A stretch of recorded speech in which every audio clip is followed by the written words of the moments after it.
I'm going to bring it to you from the car because I got some driving to do.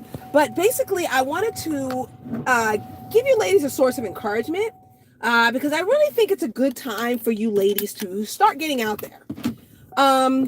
Particularly because right now, as spring has sprung and a lot of the men who enjoy outdoor activities are out as well. So let me show you a couple of techniques and reasons why this might be a good time for you to really start putting yourself out there. Number one, dating profile.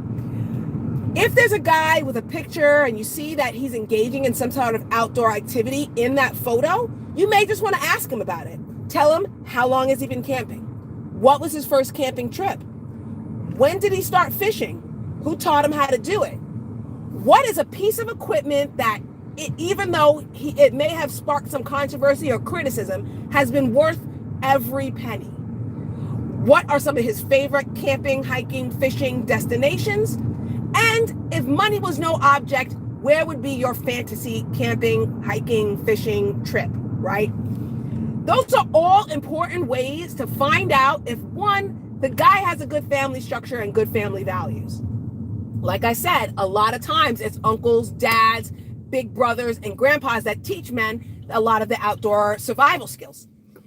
And then it also shows you, gives you an idea of his disposable income, right? When he talks about places that he's traveled, it can give you an idea of the income bracket that he's in. Also, when you talk about that piece of equipment that you can't live without, that even though it was expensive, was worth every penny, it's kind of a way to vet for finance without asking directly how much money he has, okay?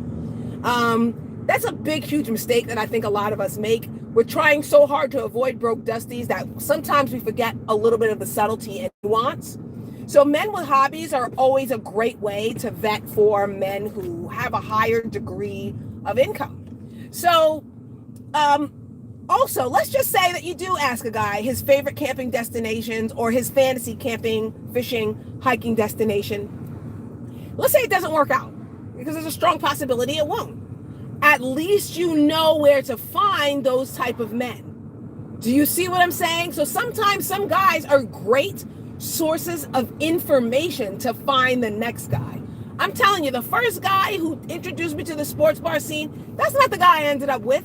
But thank God he did, because learning how to vet and move through that sports bar scene has been one of the most valuable dating experiences of my entire life. And I'm so grateful for that relationship, even though he never called me back, right? I'm so grateful for that interaction. Even though he never called me back, I learned so much from it.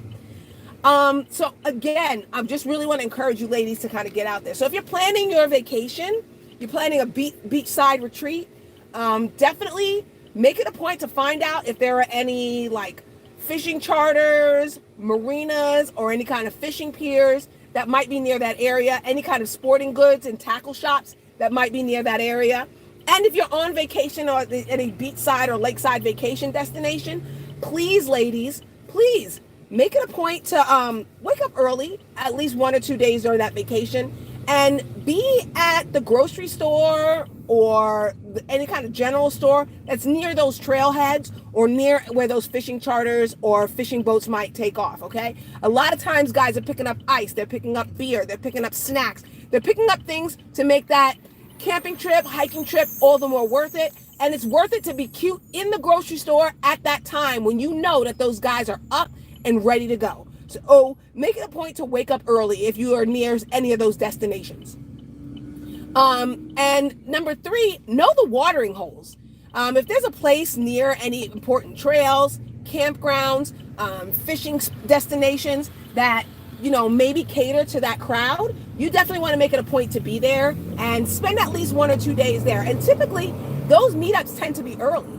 So let's just say that the fishing boats leave at 5 and come back by 10:30. If you're at the bar by 11 o'clock and you're able to kind of coordinate and clink glasses with some of the guys who've gone on that fishing trip, you still have the rest of the day to enjoy your vacation, to enjoy your spa trip, to enjoy visiting family, and even to hit the local night spots and then get out and put yourself out there again. So please, ladies, make it a point to just kind of be up early and keep your ear to the pavement of where these fishing charters, hiking groups are meeting up.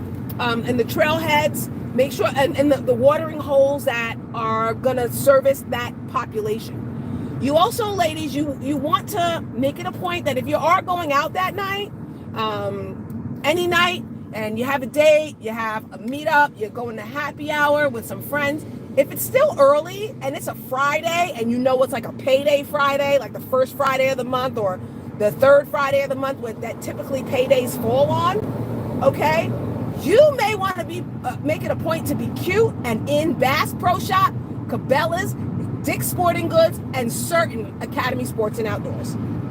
Okay, you want to make it a point to be cute and in those stores. Now, those stores have things that sometimes you could use. If you have a pet, they have great pet products. If you like to cook, they have great spice rubs and cast iron cookware.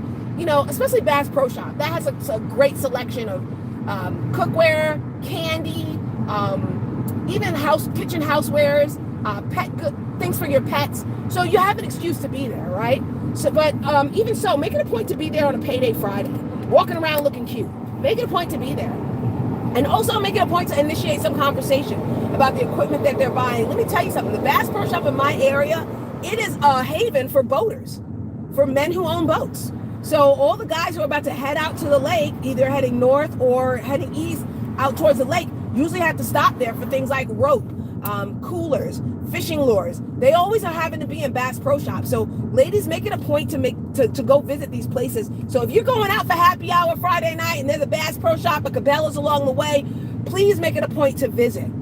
Ladies, this is just an opportunity for you to get to know people, okay? Even if you want to join a meetup of your local High Sierra Club, or if your own Department of Parks and Recreation or your own running club is doing some kind of events that for trail runners or for hiking or for people who are outdoor enthusiasts, please join. Even if you only make other girlfriends, this is such a good opportunity, because remember, the top 3 ways people meet through friends is still makes 1/3 of successful relationships are people who've met through friends. So ladies, please don't hesitate to vet that dating pool and to make sure you're putting yourself out there and to make sure that you're putting yourself in the line of sight of some outdoor enthusiasts that could potentially be great for you. Listen, one of the best things I did was marry a guy who likes to fish, okay? Really early in our relationship, he loved to go out and fish. That always meant that our vacations were going to be on or close to the water. Even though like fishing charters were not always my favorite thing to do, it was great. We'd wake up early, I'd walk him to the pier, give him a kiss, and then go to the spa.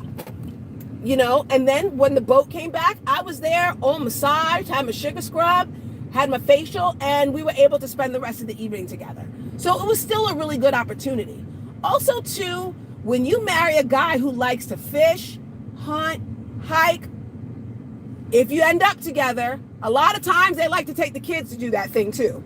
So there were many Saturday mornings when he would wake the kids up nice and early, and I would pack a cooler full of sandwiches and juice boxes and all that, those fun little goodies, and he would take the kids and be gone the whole day. Let me tell you, that's some of the best days of my life. Love my children, love my husband, but trust me, when they were out of the house on the lake fishing, taking pictures and enjoying it and having that daddy-daughter time, that was me time. I enjoyed that. So again, I definitely think this is a great dating pool to vet, okay? So, I mean, I know one of my girlfriends now is dating a country guy, you know?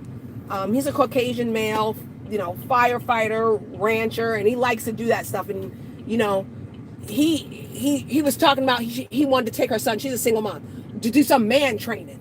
I don't know what man training is, but apparently it involved killing some animals. I don't know.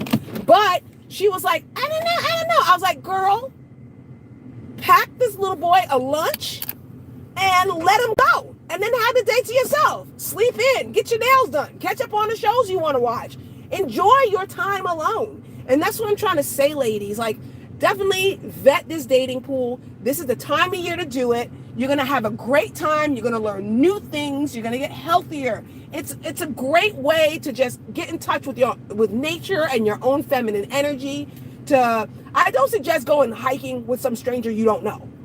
But if there's a watering hole that hikers and fishermen tend to gravitate to, it might not be a bad idea to kind of meet up with a person there. All right? So, ladies, this is Mocha Mommy, encouraging you just to put yourself out there. I'll see you in the next video.